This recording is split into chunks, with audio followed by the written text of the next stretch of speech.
በፈራጅነት መስፈርት ጉዳይ ላይ ለድሆች የተደረገ ነገር የተደረጉ ነገሮችን ለድሃ የተደረጉ ነገሮችን ለራሱ እንደተደረገ አድርጎ እንዲፈርድ የተሰጠው ፈራጅ ማን ነው? በብሉይ ኪዳን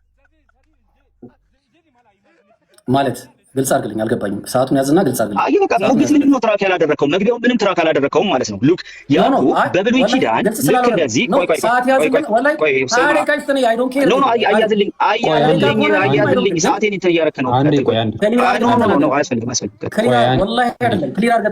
ይኸውላችሁ እሺ፣ አንድ ጊዜ እዚህ ጋር እየሰማችሁ በቃ ተመልሶልኛል ካልኩኝ መቀጠል አለበት አይደል? ተመልሶልኛል፣ አለቀ፣ ጨርሻለሁ። ስለዚህ አሁን ይኸውልህ ድገምልኝ ስላልከኝ በቃ እኔ እንደው በጣም ጥሩ ሰው ሆኜ ራሱ ማለት ነው ልድገምልህ እስቲ።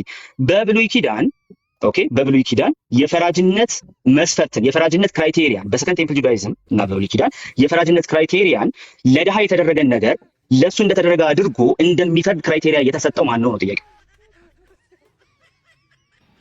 በብሉይ ኪዳን ነው? አዎ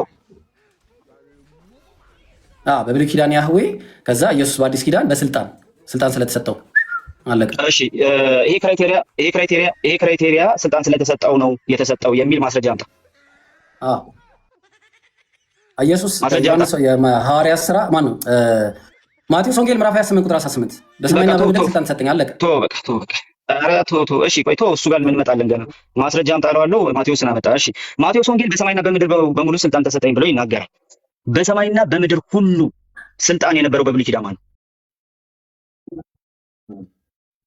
ስልጣን ያልተሰጠው ከሆነ አብ ነው። የተሰጠው ግን ወልድ ነው። አምላክ ስለማይሰጥ የተሰጠው ማን ነው? በብሉይ ኪዳን ስልጣን ያለው ማን ነው ያልኩህ? በብሉይ ኪዳን በሰማይና በምድር ስልጣን ያለው ማን ነው ያልኩህ? ስልጣን ያልተሰጠው አብ ስልጣን አለው ያለ መሰጠት። አይ በቃ እሺ፣ አየህ ምንም ሙግቱን ጭራሽ እንደማታውቀው የሚያስታውቀው መንደፋደፍ ጀመርክ ማለት ነው። እንቀጥል። ሌላ እሺ